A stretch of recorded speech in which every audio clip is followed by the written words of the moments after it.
Kabataan. Maraming kabataan ngayon ang pagod pero hindi alam bakit. Balungkot kahit maraming kaibigan. Nakangiti sa social media pero wasak sa loob. May followers pero walang peace. May entertainment pero walang tunay na purpose. At minsan, ang hirap aminin na habang tumatagal, unti-unting hinihila tayo ng mundo palayo sa Diyos. Ang mundo ay nagsasabing, enjoy life, do whatever makes you happy, walang masama basta masaya ka. Pero ang tanong, masaya ka ba talaga? Dahil kahit ano ang takbo ng mundo, hindi mapupunan ng kasalanan ang kaluluwa ng tao. At ito ang gustong sabihin ng Diyos sa mga kabataan ngayon. Anak, hindi kita nilikha para mawala sa dilim. Tinawag kita para maging ilaw. Unang-una, huwag magpakain sa sistema ng mundo. Mga kabataan, napapansin nyo ba, unti-unting ginagawang normal ng mundo ang mali. Unang-una, normal na ang lust, normal na ang bisyo, normal na ang disrespect, normal na ang fake life, normal na ang depression na walang lumalapit sa Diyos.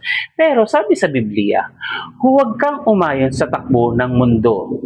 Or huwag kang umayon sa takbo ng mundong ito. Ayon yan sa Roma 12 verse 2. Ibig sabihin, hindi dahil ginawa ng karamihan ay tama na. Minsan, ang uso sa mundo ay kasuklam-suklam sa mata ng Diyos. Mga kabataan, ang mundo ay marunong magpasaya pansamantala. Pero si Jesus lang ang kayang magbigay ng tunay na buhay. Pangalawa, ang pinakamalaking labanan ay nasa loob mo.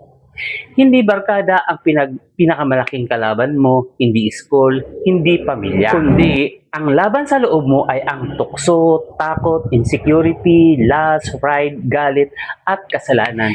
Kaya sinabi ni Apostol Pablo, hindi ko ginagawa ang mabuting ibig kong gawin. Ayon yan sa Roma 7 verse 19. At napaka-real nito. Minsan gusto mong magbago pero bumabalik ka sa dating buhay.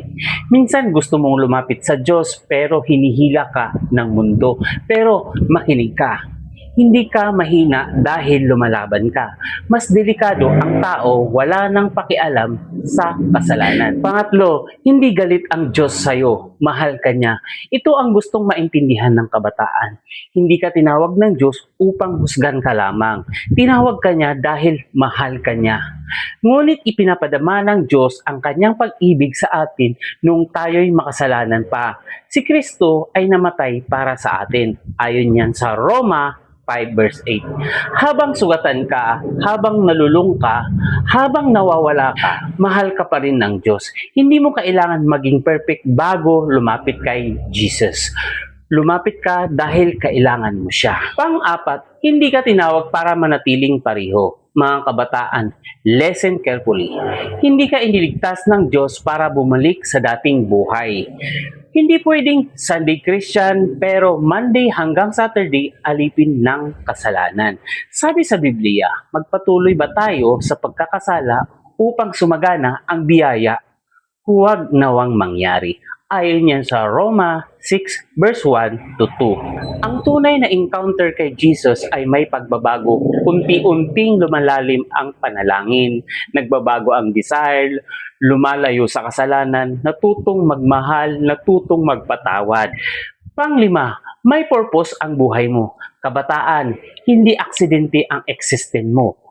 Hindi ka ipinanganak para lang kumain, mag-aral, magtrabaho at mamatay. May calling ang Diyos sa buhay mo. May dahilan kung bakit buhay ka pa hanggang ngayon. Habang may hininga ka, may purpose ka.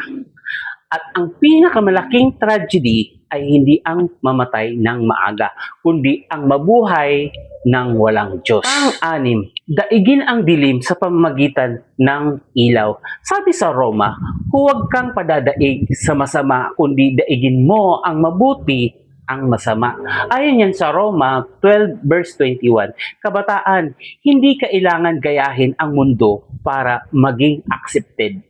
Tinawag ka ng Diyos para maging kakaiba. Sa mundong puno ng lust, pride, hate, fake love, darkness, ikaw ang tatawaging ilaw, asin, at testimony ng Diyos. Mga kabataan, ilang beses ka nang nasaktan, ilang beses ka nang sinubukang punuin ang puso mo ng bagay ng mundo pero kulang pa rin.